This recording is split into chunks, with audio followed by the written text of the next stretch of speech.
मुंबई पदवीधर मतदारसंघाचे शिवसेनेचे अधिकृत उमेदवार अनिल परब ॲडव्होकेट आहेत. त्यांच्या मी वचननामा म्हणा किंवा निवडून आल्यानंतर काय कामं करायची याचा संकल्प त्याचं लोकार्पण केलेलं आहे. या मतदारसंघाचं वैशिष्ट्य असं की इथे सर्व सुशिक्षित आहे. आणि अनिल, तुम्ही माझा मतदार म्हणून उल्लेख केला त्याच्याबद्दल धन्यवाद देतो. म्हणजे माझं सर्टिफिकेट हे खरं आहे. नाही म्हणजे बाकी काय मला म्हणायचं नाहीये, पण खरं आहे. या मतदारसंघाचा इतिहास पाहिला तर पहिल्यांदा आमचे ज्येष्ठ नेते प्रमोद नवलकर त्यांनी या मतदारांचं प्रतिनिधित्व केलं होतं. अत्यंत सुसंस्कृतपणे आणि त्यांचं भाषा प्रभुत्व हे सर्वांना माहिती आहे. सुशिक्षित मतदार जे आहेत त्यांचे काही वेगळे प्रश्न असतात. ते सर्वसामान्य नागरिकांचे प्रश्न त्यांना भेडसावत असतातच, पण शिकल्यानंतर पुढे काय करायचं, पदवी मिळाल्यानंतर पुढे काय करायचं हा एक मोठा प्रश्न त्यांच्यासमोर उभा असतो.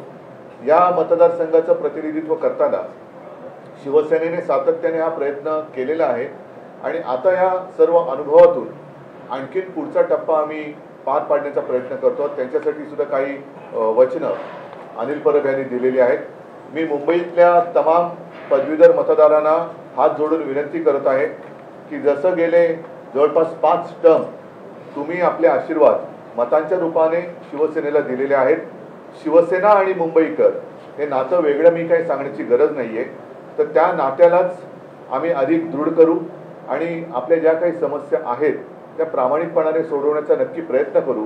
मी आवाहन करतो आहे, विनंती करतो आहे की आजपर्यंत जसे आशीर्वाद तुम्ही शिवसेनेच्या पाठी उभे केले तसेच आशीर्वाद पुन्हा एकदा याही वेळेला तुम्ही शिवसेनेला द्याल अशी अपेक्षा करतो.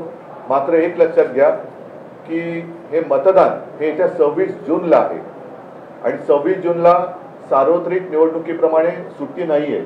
26 जून हा कामाचा दिवस आहे.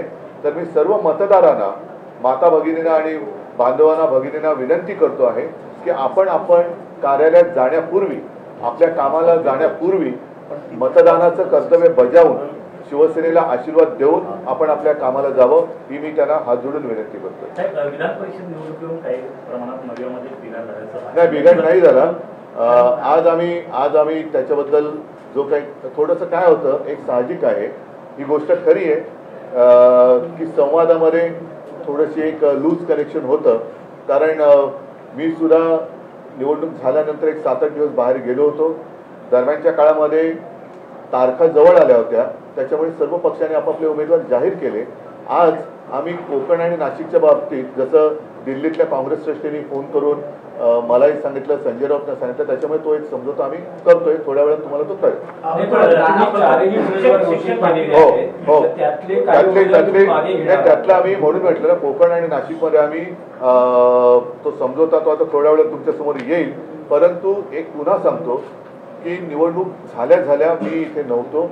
निवडणुकीचे अर्ज भरण्याची वेळ ही टळू नये म्हणून कधीही अर्ज न भरण्यापेक्षा अर्ज भरून ठेवलेला चांगला, म्हणून आम्ही अर्ज भरले होते. खरं आधीच आम्ही उमेदवारी अर्ज भरलेला नाही. मला आता त्याच्यात काही जायचं नाही खोलामध्ये. जे काय आहे मी तुमच्या समोर ठेवलेलं आहे. लोकसभा निवडणुकीला शिक्षक भरती कपिल पाटील तुमच्यासोबत होते, आजही आहेत.